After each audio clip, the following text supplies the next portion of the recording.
Hello, and welcome to another edition of Becoming a Gibborim. This is going to be part 3. Today, you can expect the unexpected, because we're diving right down into those ridiculously amazing places in life where people suddenly are pressed to their limits. Their actual limits, not just the theoretical ones that you sit in class all day and stare at boards and people write numbers and letters all about you defining your limits and giving you garbage tests that just make you miserable and sad and depressed because everybody in the room is suddenly rated on a scale that you can see publicly. I'm not talking about those kinds of limits. I'm talking about the actual human experience potential of limits. Limits that are so mind-bogglingly extreme. They change people forever. They alter the course of your life so intentionally, or the lives of the people around you, that they become remembered. They become known. They become mighty. They become valiant. They become bold and courageous, and or they're sifted. They're strained out. It passes over them, and that opportunity in that moment in their life they don't seize upon. They are tested to their limits and they break. And in their breaking, they fail to achieve a moment that their life was destined for, a moment that the power and the courage and the hope and the joy and overcoming and long suffering and enduring all these powerful experiences in our life, what they could have produced in us are squandered. They're wasted. They're cast off of us. They're sold for another scene of a movie that we're too bored to even deal with. So we just zone out and watch stuff like that instead of go live a valiant, expedient life. Instead of living dangerously, we are satisfied by vicariously being entertained by those who portray wild and exciting lives, by a captured imagination. That we've been enslaved into mindsets that were programmed into us, every one of us, from the day we were born, with or without your agreement, willful agreement, maybe without your real understanding, but you've had veils placed over your eyes since you came out of the womb and were born into this world and this experience. There is a God of this age. There is many gods of this age that you were born into, and they seek to capture the imagination, right? Is this not Disney's motto? To capture the imagination, to be the architects and the engineers of that which people imagine? Because I'm pretty certain that people have begun to imagine vain things in prevalence, in an abundance like never before. And because of that, the minds of men, the minds of women, the minds of children have been corrupted, have been turned into another thing. They've been poisoned slowly by something that was delicious, cheap, and convenient. And it's cost us all of the mighty, valiant things that we were made to do. That was the trade, the exchange that we get to be entertained versus the unction and the power and the long-suffering brutality of living vibrantly. We are going to study all throughout Scripture as I go along later and in this series, different individuals who've lived valiantly. I'm also going to be studying humans that you can maybe a little more relate to because they're more in our modern times. There's people who live valiantly, I would contend, as anybody who's ever lived on the face of the earth. They're living today. They've been building up a history of playbooks, their testimonies that they hand off to the next generation. Like, they actually put them in books, generally not in well-produced Hollywood wanding out, broadcasting their spells into a media that is controlled by the same beast system of the gods of the world. You generally don't get to learn the actual testimonies of any sincere, authentic, radically devoted Gibborim. You tend to just learn about the fallen Gibborim. You tend to just learn about the ones who gave in during that moment and gave themselves over to a different spiritual power that is available, that is calling to us every single day, that is always readily findable. Now, I really am confident, though, if you need anything, you can seek with all of your heart. You can knock and the door will be opened. And if you can ask a question and it will be answered.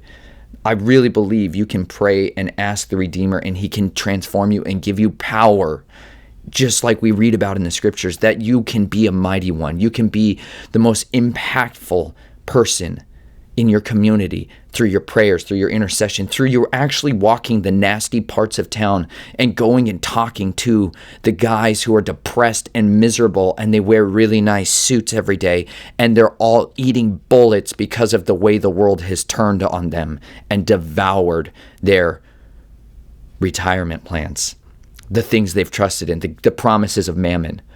There's women who are just shattered in their identity. They've been corrupted and consumed by a system that ate their identity and sold them a shattered, self-centered, egocentric, miserable version of what a woman of powerful living looks like. It's not the corporate goddess that they're selling everybody. It's not Athena either, the goddess of war and violence, and I can be just as powerful as any man. Not the kind of power.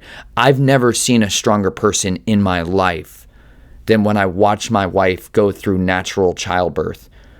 3 days, 3 nights of labor. I didn't feel anything she felt. And I've never been more awed by the power under control, meekness. My wife had this strength flowing through her, this determination, this absolute dedication and drive. She was so mighty in that moment. Women are some of the most powerful prayer warriors I've ever known in my life. They have spiritual radar that I think is exponentially more sensitive than man's, almost always. And if not, it's generally because it's been hindered or it's been mitigated and beaten out of them.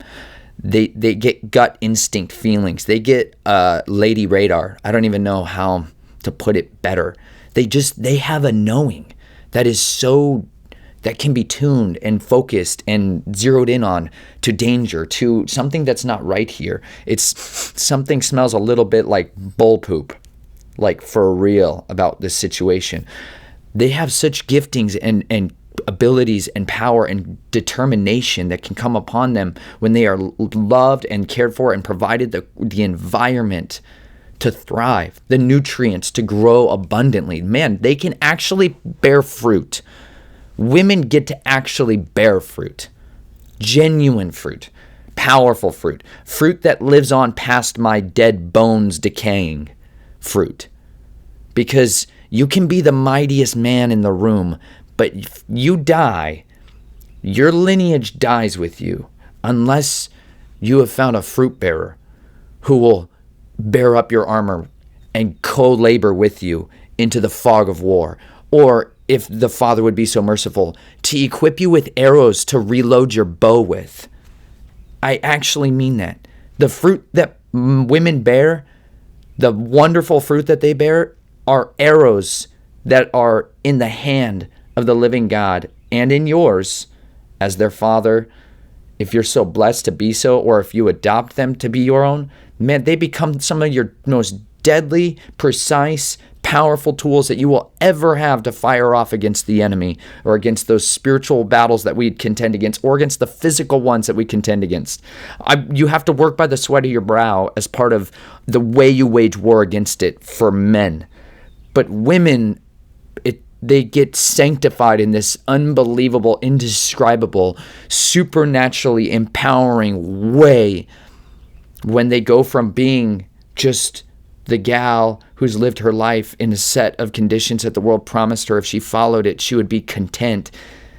Or she suddenly seizes upon the power of the living God and gets to transform, becomes a different woman. I've watched my wife become a new woman since I've gotten to know her. She thrives in the wild way we live our life.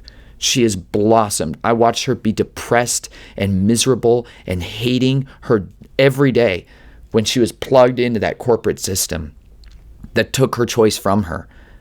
They offer free choice as a marketing scheme, but you become just another task. You become another slave. You're a taskmaster who's assigned over you. You'll always have it in that system. But there's such a hedge of protection that I can be over her and the Father can be over us, and it flows the peace of God down into our home, and it allows us to live how He's called us to be. For us, that's like gypsies in the wind. I've never thought how happy my wife could be than when we live randomly roaming around. She loves it. She's fascinated by it. She's excited to see new things. She loves creation. She loves being creative, expressing herself, empowering the people around her to be able to express themselves. She loves people sincerely. She loves His creation. I got to see all these expressions in my wife because, honestly, we did get pregnant and we had a child. It changed her. It changed me. It changed us so radically that we had to change the way we lived our lives from then on out. We had to realize that we'd been entrusted with something that was so powerful. The world has tried to make us believe that we should kill it off because it's inconvenient. Like the one most powerful fruit you could ever have in your life is going to be the one that carries your name, that carries the name of the God that you love. Because we're also going to spend some time in here reading about children who are mighty. We just read last week about David. Don't forget he's a child, in a sense. He may be a very young teen, but by most standards, he's not been made a man. And yet he is the one teaching men about how to be mighty. And we have a lot of examples of that throughout the scripture, where young men, young women, old women, barren, withered women, exhausted, weary, depressed, miserable murderers of men become mighty, become Gibborims. This entire scripture is full of mighty people, and it doesn't look the way the world wants to sell us. The world has their con they're always offering, but it's a poison. If you drink too much of it, it will always make you sick. If you drink any of it, it will eventually poison you. I love getting to see the transformation I got to see in my wife. And she became a mighty woman in those process, in the yielding to it. We seek to do that. We seek to continue to labor towards that. There's so many of you that need to hear that today, sincerely, for whatever it is. Listen and understand your children need you. If other children are around you and they don't have that, be that for them if the Father would so bless you to do so. Bless them. There's a lot of children out there who need a good quality, godly, mighty woman in their life, now more than ever. Because there's a lot of people who woke up today being bitter and angry at their children because they've never spent more than, I don't know, a couple hours at most a day with their own family. Most people never actually live a life together. They've abandoned that completely. They've avoided it. They've built walls in their houses to compartmentalize their children away from them. Actually think about the layout of a house versus, say you all lived in a really nice big tent. You could have some draperies and stuff, but it's not the same. We live in a tiny space. We've been going through what you all are dealing with for about 18 months because you can't escape it. You live in a tiny house. There is no like, hey, yeah, I definitely want some space right now. I have tiny sliding doors. They're not like real doors. I love real doors. Doors that close like the garage door made of solid oak that's been treated to withstand the fires of a car fire for 8 minutes longer than most of the dusty frame all around it. But I like solid, robust doors. Sorry, I'm trying to get things out of my pockets. And tiny zipper pockets. Some pants put zippers on their pockets. They're worthless. Don't do it. They always break because I'm sandy. Anyways, chapstick. One of the other things you should carry on your person always. Even if you live in one of those outrageously wet environments all the time. It's functionally wonderful. Because sometimes there's things called sunlight. And the sun can scorch your face. It's true, but it's good for it. And you need it. And your face should be scorched and full of lines.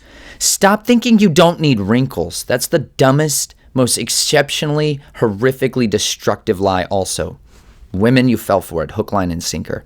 Your face is stunning and ageless if you don't hide it under a mask every day. I mean it. Let your light shine forth because it's brilliant and it's beautiful. And then we can see all these micro expressions on your wonderful faces and feel the compassion and the love and just the sincerity of care. And then you can cry freely. I digress. I think it's really powerful when people actually just live as they are, just authentically human, authentically created. It's a powerful thing. I get distracted. I'm known to do that. But I hear a lot of people talk about things like, I have wrinkles on my face. And I'm like, yes, most assuredly. Praise God, you earned some wrinkles in your life. Our skin, my baby skin is so soft and like unwrinkled. They're sometimes born like wet raisins. Babies don't really look unwrinkly, and people are like, they're so beautiful. It's the most beautiful thing I've seen in my entire life. No. I'm not quite that same level of like awesomely like wowed by brand new babies sometimes, are not like the most stunning thing, as people would say. Their life in an unbelievable, totally unique way. To me, it's just awestrucking that human came out of another human. Freaking crazy. It is ridiculous. It is a total actual miracle, sincerely, for life to come out of another body. It's amazing. That's why I do a lot of gardening now. I make knives for gardening. I tried to. This originally was going to be a knife for gardening, but then it turned into this moderately amazing, wonderful thing. It's not done, but I digress. People need to wear their authentic skin suit every single day. It's wonderful. It will free you, and you will feel vibrantly. Your skin is an organ. Just think about it. Don't put nanoparticulate anti-sunscreen poisons all over your face because you think that the sun's wrinkles are bad. They're a gift. Anyways, so is gray hair, by the way. You earned every single piece of it. And if the Father can count every hair on your head, don't you think you plucking your gray hair out is like the wrong thing to do? The hoary head. We should respect the hoary head. That's such a brutally, almost offensive translation of it. And I've tried to compliment people who have hoary heads. Hoary head means gray or silver fox-like, however you want to put it. I prefer silver fox. I think that's wonderful. Or like, I think about manta. I felt manatee bristles on my leg once, and sometimes gray hair feels like that, if I was honest. It doesn't feel the same as other hair, so I can understand the urge to pluck it. But anyways, back out of manatee hair, because I got a little sidetracked. Let your face be you. Let your hair be you. Let your life be exactly what it was made to be. And you will suddenly see that there's so many gifts waiting for you that then the power of the living God can flow freely into you and through you and out of you, in spite of us, with us, because of how we are, because of who we are. It's incredible. Anyways, I know last week I left you guys on a little spear talk. We had a fair amount of Nephilim talk, fallen watcher, angels. We talked about rebellious, terrible decisions, people who taunt the living God or make a mockery of him. Bad idea, like major life decisions that Gibborim number 1 made. That Gibborim number 2, named David, corrected and amended with the sword of his own making. So, David, remember, if we go back to the story just for a moment, woolly man. He's a man dressed in wool, showing up, ready to lay a smackdown on anybody who would ever taunt the armies of the living God. Pretty spectacular. David's a child, more or less, and he's mighty. But David doesn't stay a child too much longer because he's about to grow up real stinking quick. Because even if you do a mighty thing, like slaughter a human tank, remember we talked about this, Goliath was an armored tank, like an MRAP. It'd be like definitely a child smoking an MRAP, which is super unexpected, but it happens. I know a lot of you who could tell me stories about it, which if you're on the other side of the enemy's camp, that's a stinking mighty act, right? But if you're on the losing side of that, you're definitely begrudged. So I get distracted. That being said, David definitely did some mighty things. But I didn't read one verse real quick that I definitely needed to have read. At the very end of the last thing that David did, it said, the men of Israel and Judah arose and shouted and pursued the Philistines as far as the valley and to the gates of Ekron. And the slain Philistines lay along the way to Sharim, even to Gath and Ekron. The sons of Israel returned from chasing the Philistines and plundered their camps. That's a good moment. Then David took the Philistine's head, remember, brought it to Jerusalem. I think that's Golgotha. But he put his weapons, Goliath's weapons, in his tent. This is going to be one of the most important things I think I've ever learned, because David and these weapons, to me, are some of the coolest things that have ever happened in the history of mankind. But most people I've never really heard talk about or trace the weapons, just the weapons, because so much of me is just in love with the weapons. And I know some of you are genuinely concerned about that and you're uncomfortable with that, and that's okay. But I'm almost certain that if you want to be a mighty person, you better be able to know what's in your armory. Actually know what's in your armory. It's not always going to be the sword and the spear and the armor and all that cool stuff, but it's definitely going to be what are your skill sets that you actually have been doing and learning your entire life just because of who you are and what your life has been. Everybody's got an armory. Everybody, every single person that today, exactly where you are right now, at this moment, you've got a toolkit right back there. You've got a playbook. You've got skills and experiences and talents and giftings and abilities, or just a way of doing life that is only yours. You are one of one. Even if you're a clone, you are still one of one. I mean it. The Father does mighty things. If you need to know anything more about clones, go read. I strongly encourage you to look into a book that's called The Gospel to Every Creature. Yes, good news for Nephilim, transhumanism, vampires, and something else. Anyways, I recommend that one strongly in my book, Snatched from the Flames. I digress, getting into dragon speak and seed of the serpents and all kinds of other stuff that are out there that need to be addressed. But there is an amazing opportunity for each of you who is one of one to use those talents and those mighty giftings. If you would look at them as actually powerful, mighty weapons, because they are mighty weapons. They are such powerful weapons. You are the only person who knows, like some of you out there right now, you can wire stuff, actually rewire stuff, and then put it back together. You like have this mechanical capability to fix things that break. You just do. And if you're one of those people, you're like, yeah, I'm that guy. Oh yeah, I'm definitely that person. Then everybody around you knows that you're that person, and you tend to just be asked to do a lot more work for the rest of your life, and you're desperately needed, because others of us, that's about the hardest thing we've ever tried to do, ever. We're in like screaming agony trying to change a toilet pump one time, just the flapper in the back. Took me 3 days. I destroyed my kitchen, or my bathroom. The sink came off the wall. I wasn't even trying to touch the sink, but I found out it wasn't mounted to the wall properly. By that, I mean it was on a pedestal that I moved. Turns out the whole sink was supported by the pedestal. Anyways, I try to do projects. I don't have that same natural flair. I drive a house down the road, which means things break and rattle loose. And I have to chase wiring problems for days through rat-infested poops areas that are just horrific. There's black tanks. They're full of poop and pee. Not anymore because we got a composting toilet.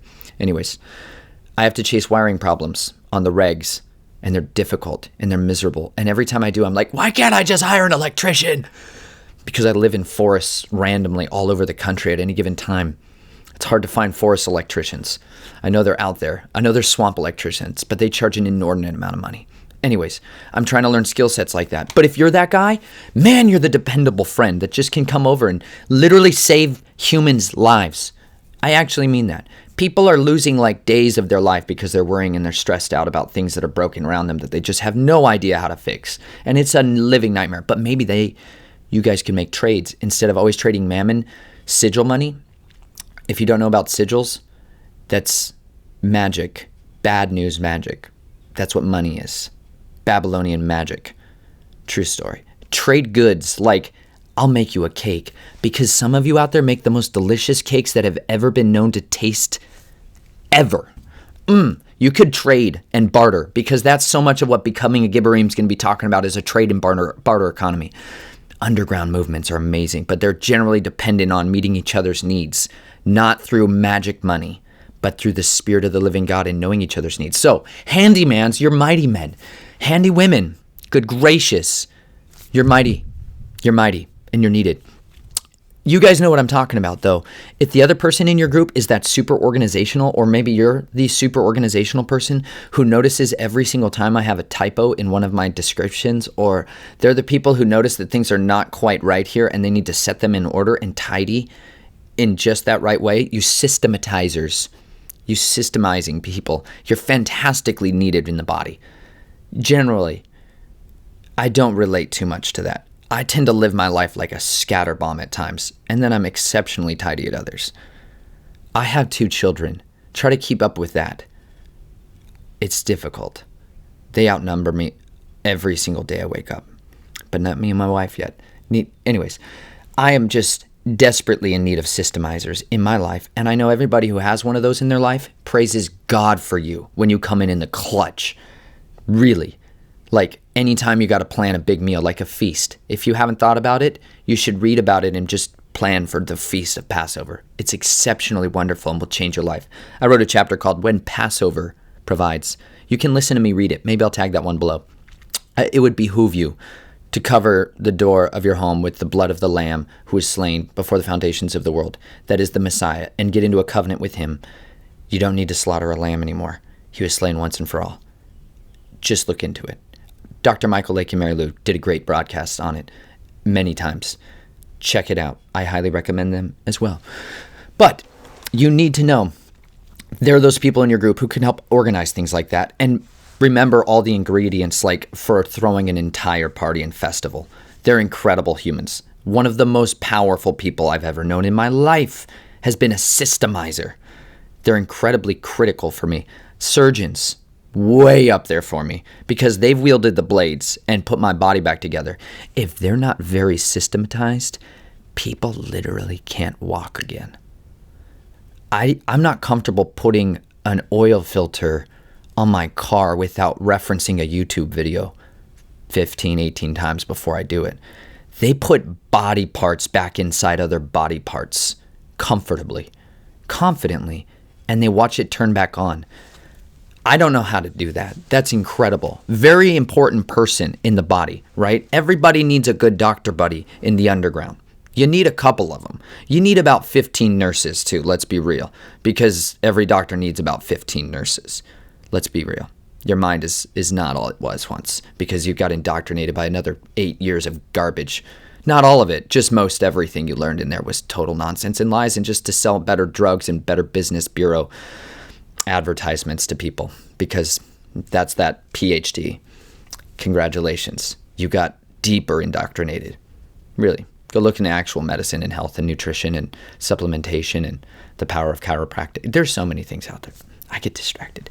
Mighty people all over the world have so many talents and ability, but they're ensnared in the Babylonian magic money system instead of just meeting the needs of their neighbors, because they don't even know their neighbors, because they live in compartmentalized houses in neighborhoods that are compartmentalized with fences. It's crazy, you guys. Why do you live separated? I'm so glad that everybody's losing, not their jobs per se, just the requirement to escape your life. I hope you all stop and don't go into the entertainment trap during this time. Just feed on your actual family's relationships, cultivate it, work in it. Cry, get super frustrated and angry and deal with it with each other. Be repentant. Deal with all those areas of your life that you've never dealt with, because that is how you be a mighty man. You address the weaknesses too. And David, I got to say it right now, had some major catastrophically bad weaknesses in his life. They become strongholds and footholds for the enemy to use to destroy him sincerely at times, and or the people around him, and or basically everybody else in the entire country, because he yokes the wrong kind of saddle on his back and goes down a riding rail of despair and hopelessness and misery and loneliness. Total loneliness. Anyways, David is about to make a decision here with what he does with these weapons that are in his armory. And later in life, he's going to use those same weapons to wreak shop in a totally different way. It's going to cost him, and it's going to cost one family their entire family line. So, if you didn't know it, David takes those weapons with him, puts them in his tent. The next time these weapons show up, we're going to find out that David is now a man on the run. He goes from being like top dog ever crushing life by cutting off Philistines' heads. I know it's graphic, but read the Bible actually. It's horrifically graphic, and you need to read it all, no matter how old you are, no matter how old your children are. They actually need to hear the Bible. You'll let them watch Disney, but you won't let them read the story in the Bible that's graphic and scary. But they can go watch Disney characters cut each other's heads off for 6 years. Anyways, I have some issues with Disney, if you can't tell. They captured your imagination and filled it with destructive things. This will capture not your imagination, just your spirit for eternity and make it live in abundance and hope. It's better. But David goes out, starts slaying all kinds of Philistines, wreaking shop, driving back the enemy, okay? Powerful. But he's going in the name. He's got the authority. He's got the power of the living God upon him because he was made for such a time as this. He's moving in his incredible moment of life. He's going to meet someone who will forever be changed because of his relationship with him and their relationship together. That's Jonathan. And I'm just going to read a couple of verses about it. Now it came about when he had finished speaking to Saul that the soul of Jonathan was knit to the soul of David, and Jonathan loved him as himself. Saul took him that day and did not let him return to his father's house. Then Jonathan made a covenant with David because he loved him as himself. Jonathan stripped himself of the robe that was on him and gave it to David, and his armor, including his sword and his bow and his belt. So David went out wherever Saul sent him and prospered. And Saul set him over the men of war. And it was pleasing in the sight of all the people and also in the sight of Saul's servants. Jonathan and David have become knit together by their souls. I've talked about a lot in other videos and in my book about soul ties. This is where we get a biblical foundational understanding and a principle of first mention. Go look into hermeneutics. It's how you build doctrine. Super critically important. But the first mention of things in the scripture, this is one of those other, like, we're in the early portion of the story. Remember, the Bible's like yay thick without the knife blade in it. This is the beginning. You should read from this start to the end every time if possible when you want to learn something or build a doctrine out of it. It's really critical. But this is where soul ties come in. And soul ties, I would argue, and I believe you can, because it's me talking now and here it goes. There's a body, there's a spirit, and there's a soul. Tripartite nature of man. Yes, biblically true. To the world, utter nonsense and garbage. Even though I studied psychology, which was soul study, we weren't allowed to talk about the soul or address spiritual matters unless it involved New Age doctrines and radical transformation theologies that were outside of this. As long as you talk about anything to heal the soul that did involve this, and any type of drug that did some kind of magic fairy pixel dust thing in people's foreheads that changed them, that was cool. But no soul and spirit talk, actually. Unless it was Jungian soul magic work, which is totally apparently acceptable and insured these days. But if it's spiritual matters, like by the scripture, it's not allowed. But the spirit, the soul, and the body, yes, that stuff. Definitely something we can see, feel, touch, experience, the human experience, body. Soul, I believe it would be like our mind, our will, and our emotions. These are our soul areas. And then the spirit would be the unique spiritual, the image itself of the living God, the breath of the living God, the spirit that is eternal. That's an eternal, well, maybe not eternal, maybe immortal in a sense. Eternal, I guess. No, sorry. Eternal means without beginning. Immortal. Our immortal soul's spirit. Our immortal spirit. I think our mind, our will, and our emotions absolutely, like our memories, our thought patterns, the way we've developed critical thinking in our life, the way we respond when something happens in a given situation emotionally. Like, these things have been conditioned into us. The soul is the middle ground. It's the middle earth where our spirit and our body have the war, right? The spirit, even if we're set apart or if we seal ourselves to try to be in a covenant, to seek to be in eternal covenant with the Most High, our soul is where a lot of this war is waged. Well, during life, our soul can grab on and gravitate so powerfully, it can be knit together with other people. Yes, they're called soul ties. You can be in a soul tie to other human beings, and they're generally created during two specific kinds of experiences: sexual things and or high intensity, adrenaline pumping, like violent experiences as well. They tend to come through those areas most strongly. They can also come through powerful, like I said, life-changing moments when you're tested to the limits. Good, bad, and all in between. But the extremity of an experience in a life, something that was so meaningful and impactful in a powerfully good way, can create and knit together soul ties as well. People that were deliverers to you in a moment of life where you so desperately needed that, and they came through and they were dependable. They became someone who you were knit together in a soul tie with. But I don't think there's anywhere as powerful that soul tie is created except through war and the bedroom. Yes. I'm going to try to keep it PG-13. Those acts, they're intimate acts. Men who go through war together are genuinely not the same in any physical way as their buddies that they didn't go to war together with ever could be. But in the military, they'll call them battle buddies. This is like you want your bestie right there to watch your back. Like when you actually go into battle, and we're going to talk a little spiritual, physical battle. When you go into battle together, knowingly, premeditated battle, where battle that was you knew was coming, kind of war, or an ongoing perpetual conflict where you're away from your friends and your family for long periods of time, days, weeks, months, years. When you have to pick up and uproot every area of your normal Monday through Friday life and suddenly just go be about war and go be about hunting, being a manslayer, to go out and be a manslayer, or to go out into the thick of it, right, into the fire. People that are first responders, people that have to go into those zones. You develop relationships with people during those experiences, vicariously connected tangentially to each other, that are so meaningful, they change you forever. And they are called soul ties right here. It said that the soul of Jonathan was knit to the soul of David.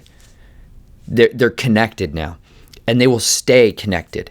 And I actually mean that, even if when you go through experiences together, those souls are tested. When they flex, they bend, and sometimes they break and snap and get ruined and shattered, and all of the destructive things that may take place in one of those people's lives can flow also to impact you.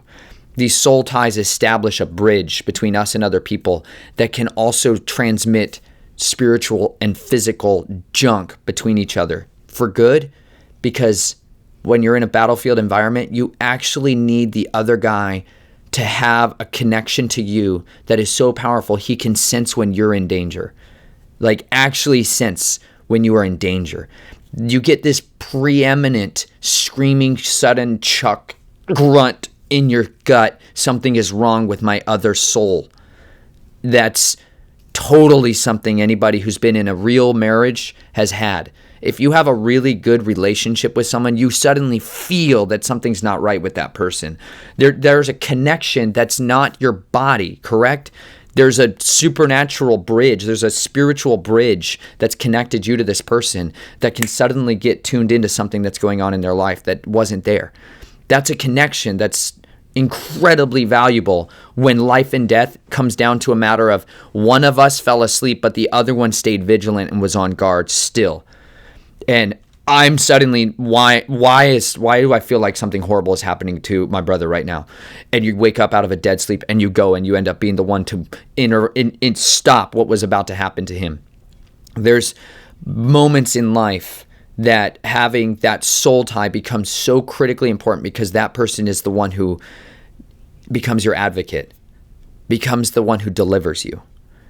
There's so many brothers in arms who know what I'm talking about, who have story after story after story and testimony after testimony of how when you were in a crushing amount of despair, your brother called you, that he lifted you up, that he strengthened you, that he remembered what you'd been through, or he called and you guys talked shop for a while and you shared those stories that you never let out of the box except with the one who was there with you. And David is going to experience something that is the worst side of this, though, because his brother in this is going to die. We get to read this story. David just lives it from the backside.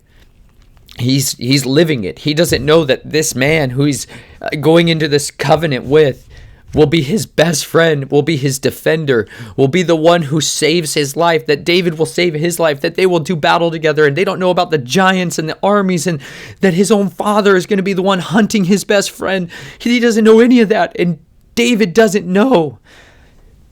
David doesn't know today, in this moment, that his best friend is going to die on a battlefield where David doesn't get to be. David will do everything he can to try to be on that battlefield. David will set up an entire army to try to go be on that battlefield. David will bring his best mighty men with him to try to be on the battlefield, to be with Jonathan the day he dies. And David will not be able to go and rescue his buddy. David will just get the news that his best friend is dead. And it's a horrible feeling when you lose your battle buddy, when you're not there. Somehow it's more forgivable if you're there. I think if you're going to be in the fray with them, that at least you could have known what you would have done. At least you knew you did. At least you know what you could have done. I didn't get that. My battle buddy, Jarrett, held me together when I was going through hell. And I was being used and tormented and trying to be an avenger, using these grudges I'd held my whole life to enact violence with wholesale reckless commitment to try to be a mighty man, to try to be a hero. And I was dying. I was the walking dead. My body was so physically broken. And he was waking up in the middle of the night to me screaming. He comforted me. He helped me put my uniform on when I couldn't even stand. He picked me up. And he was my brother. And I loved him. And he went through this with me. And he shipped out. And I shipped out back to Colorado, to my own nightmare. And I woke up to a text message that he died.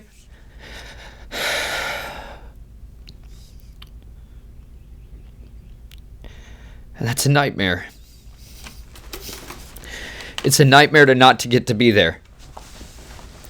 I just wanted to die with him. I was miserable, and I just wanted to die with him. If I had to die anywhere, I just wanted to die with my battle buddy. Yep. And that's freaking awful. He widowed a woman who he loved dearly. Young girl. Just barely a woman. He widowed her. For what? And that's it, man. That's it when you come to it at the end of it and you realize that you're dying from pocket change, for a drug trade, for corporate sponsorship, for defense contracts, for mammon, for fashion, for patriotism. You're forgotten after you die. Read Ecclesiastes. There's the whole of life at the end of it. We go back to dust. I don't even know where his dust is. I don't know where their dust is. We could put a white stone on them and then we can all twice a year say thank you to the dirt. It's a miserable, horrible thing. There's consequences for soul ties. And if they die, and that soul tie remains, it remains bound to the death that took them. It remains bound to the sorrow, to the despair, to the hopelessness, to the brokenness that is now in your soul that infected you because there's a wound in you that's not healed, and it starts to poison your soul. And so many of us out there, so many people have lost their battle buddies. You didn't have to go to combat to make a battle buddy. You have good friends in your family and your relationships around you that now look at you like you're insane, that hate you, that actively persecute you, that mock you, that belittle you, that scourge you with words that are so precisely painful. They destroy your identity. You're the walking wounded out there. We're being torn to pieces. And some of us, because we actually read this book and started walking out what it said to do. If we're going to suffer, which we will, let it be for that. Let it be for his name's sake. If you're going to lose a battle buddy, if you're going to go into the underground, if you're going to go and engage in kingdom work, in real kingdom work, there's going to be bloodshed. There's going to be attrition. There will be a loss of loved ones. If you want to be a mighty person, you are going to walk with death alongside you at times. Sometimes all the time. Sometimes that's all they're made for. Sometimes people are made to die. Sincerely, it's biblical. Some people are genuinely born to die, and it's brutal. And you should weep with those who weep. And you should rejoice with those who rejoice. But boy, sometimes you just need to weep with those who weep.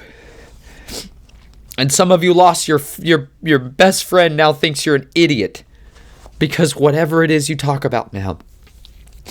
Why can't we just go drink at the bars and hang out with everybody else and talk about our fashion choices? Because you suddenly got a conviction in your heart that human beings are genuinely dying every single day, and that is horrible, and you want to do something about it. And why don't other people care about it? Why don't you care? Why aren't you willing to sacrifice your life and lay down in front of the scourge in the Colosseum of public opinion and offer up your body to try to save a life? Actually go save a life. Go rescue the unborn. There's a girl named Evangaline Dunn out there. Evangaline Dunn. Go look into her and see a woman progress and mature into an identity to be a mighty woman.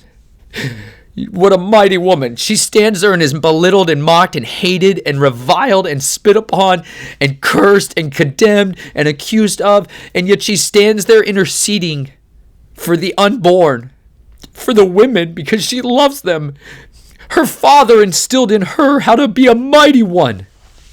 Thomas Dunn, Through the Black. Angry Sun Media is their work. A mighty man who's been out there on the front line waging a war, seeking deliverance in the people's lives around him for decades. His daughter was raised in that household.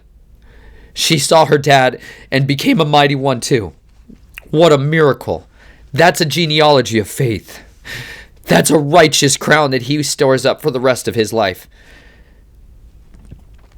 We need that in our life. We need to have powerful, righteous soul ties with the people in our life.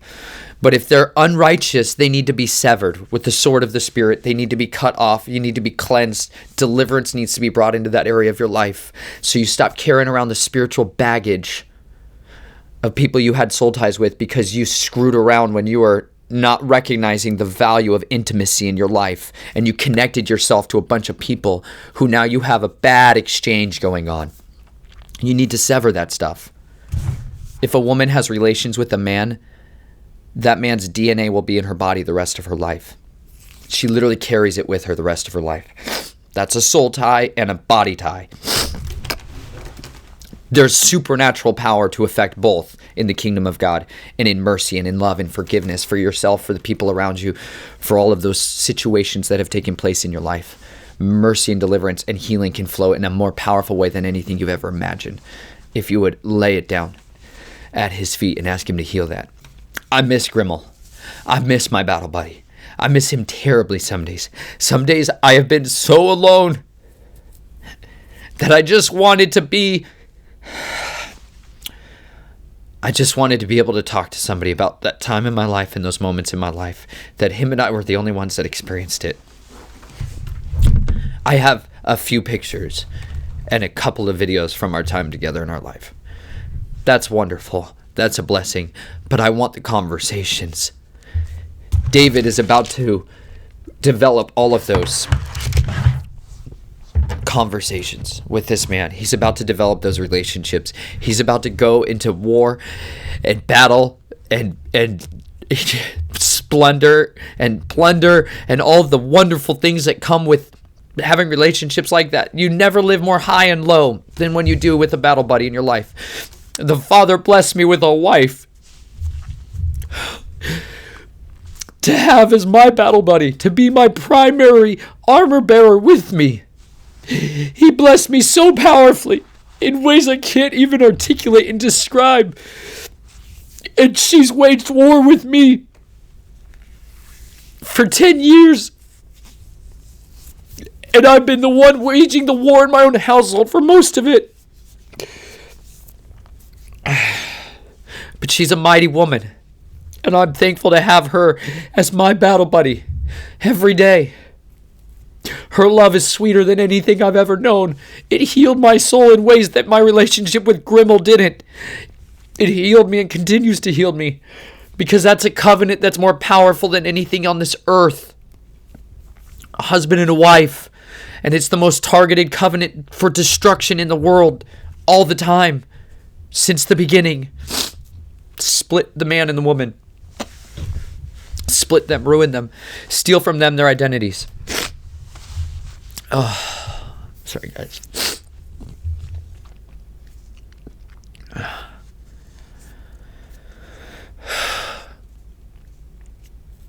But God is all about restoring identity. The whole of your script, the whole of this book, the whole of the testimony of God is from beginning to end, how our identities were split. They were stolen from us. The connections to what it was, our body, our spirit, and our soul was supposed to be have been broken.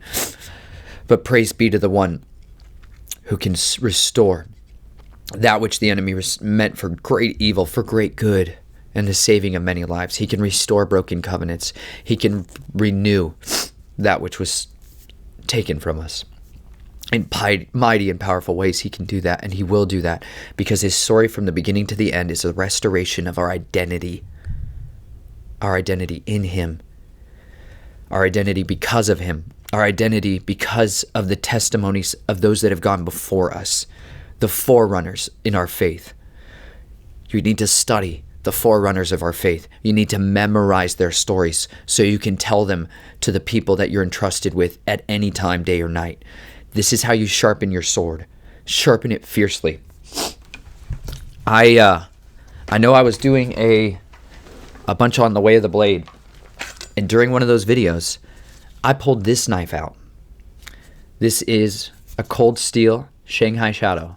I left the marks on there just so you could see it. But I tried to cut sugar cane with it, and it went terribly because I'd never actually sharpened all the way, re-edged it and sharpened this knife. I couldn't cut through it easily. Somebody sent me a message that was convicting, another brother of the blade out there, and said in my sharpening video, which is called Get Edgy, that I shouldn't down talk sanders for sharpening, because basically every knife that's ever been made now is done on a sander, and it's true. It's extremely easy to screw up a knife while sanding it and sharpening it with a sander, belt sander. Let me be descriptive. With a belt sander that's made for resharpening tools. They go so fast, and I'm somewhat shaky at times, and I've lost a lot of my dexterity and strength in my hand from catastrophic firearms injuries and horrible, violent living. So it's hard for me to hold things super still sometimes. But he suggested I really give it another chance. And normally I'll spend 8 hours sharpening a knife with a hand stone, the triangle sharp maker, to totally re-edge it. It can take me 8 hours from beginning to end. But I went out there with that sander, and I was out there for 15 minutes. I had a bucket of water next to me, because when you sand things, they get very hot. And if it gets too hot, it damages that special crystalline structure of the steel that keeps the edge holding ability the best it could be. It's called tempering. We talked about that. But when sanding, you heat up the steel extremely quickly and you can burn out the edge, actually burn it out. And so it won't hold the edge as well in that area, or it will damage the blade and make it so brittle that it will chip. So this is why I've avoided belt sanders. But if you quench the blade, or I do it barehanded so that I can feel if it's getting hot at all, I quench it again, cool it down, keep it cool all the time. But in 15 minutes, I re-edged this knife. 8 hours of work versus 15 minutes. And then I spent 1 hour finishing it, actually going through all the stones on there. And this thing is one of the sharpest knives I've ever made. Sharpest edges I've ever made. I'll get there with the sharpest knife I've ever made. I'm working on it.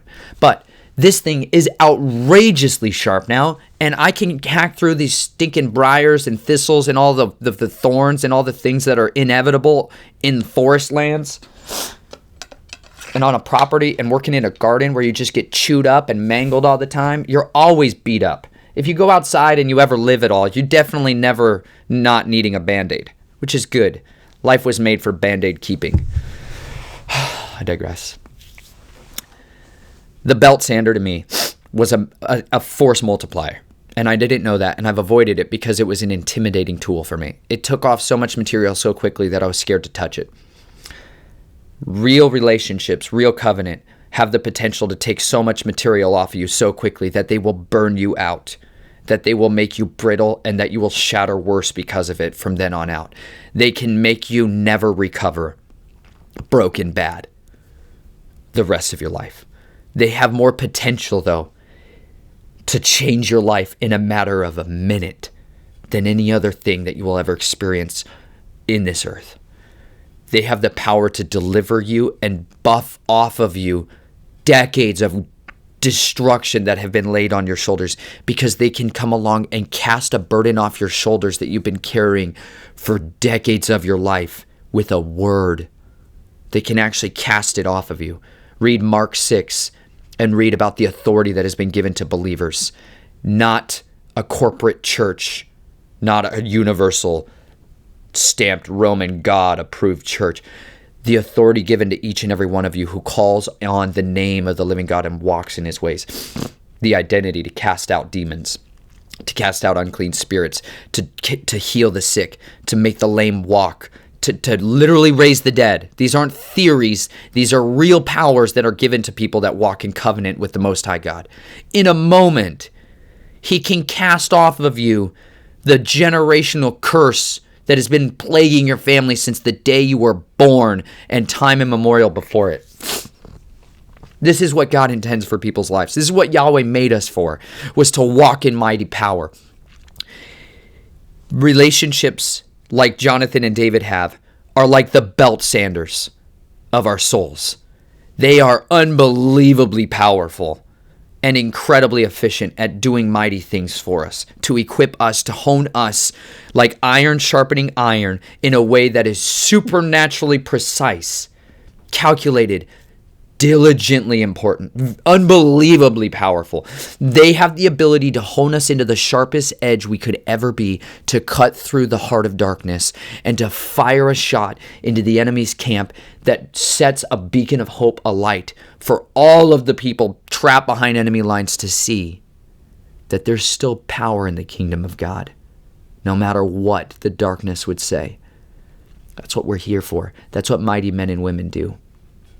They don't always go and become the president, because generally it's not what you think it is. They don't become the hero that the world worships. They don't become idols. And if they do, man, it's destructive. And the whole kingdom struggles because of it. Don't allow yourself to be an idol. Pray God cuts your head off rather than you ever become an idol for another man or a woman.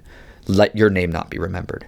We don't remember David because his name. We remember David because of his acts of faith. We remember Abraham because of what he did, not just the name. It was the name he bore. There are such mighty acts waiting for people but they're trapped up in those areas of our life. And we need to work powerfully with the people God has placed in our life to work in those areas, to amend those areas. 15 minutes of work. I've not really finished this blade ever because the last time I took a sander to it, I took too much off. The belly of it used to extend further. It used to have a little bit longer reach here, which would have made it a little more practical tool for, I do a lot of roll chops. I genuinely chop a lot of fruit. I eat like a camel. Maybe not. I eat a lot of grains. I don't know. I eat like a camel a lot. I use the back part of my teeth more. Do you know what I'm saying? Chris and Liz Bailey, you know what I'm getting at here. Core Health Products. Check it out. Eat better, more like fruits and vegetables, mostly nuts, seed, berries, predominantly an agrarian diet. That's like lots of things that I find. Unless I can bring it down with my own hands, I'm not as vigilant on meat eating, except sometimes a little bit. I was basically vegetarian completely for 5 months straight, because I lived on a farm and have done nothing but work the sweat of the brow and eat of the fruit of the fields. And it was amazing. And I used most of those parts of my mouth. And I cut an enormous amount of fruit. But I didn't use this knife because it got a little short because I took the sander to it. And I didn't stabilize the sander, and it was warbling all over the place. And I just chased it. So you can see it just took too much off here. See that? I get a little shaky, and it's hard. It's really hard to use it. But because of that, I never went back to it and finished it. But I got to do that, and it'll turn into whatever it's going to turn into, because it's going to be set apart for that task. It's okay if too much material goes off of our lives. There's a lot of us that need to let that material be cast off, and we can get healed and restored from it. Because as much as I want to tell you that Jonathan and David's relationship will be the source of his deliverance. In the beginning, it will be. But at the end, it will also be one of the hardest areas, I think, in his life that does not get addressed in the same way that it needed to. And it causes wounds in David that are so severe that he writes chapters and chapters and chapters in the Psalms addressing those. There's the shadow of death that follows him and lingers him, because David takes those same swords that he took from Goliath, and he ends up, I believe, dedicating them to the priests, dedicating them to the Father. He leaves them in the house of the Lord. He leaves them at the place where people go to worship, because I think David took his blades, his champion's sword, and he dedicated it. He laid it at the feet of his master. He laid his sword at the feet of his master and said, if you want me to take it, I will.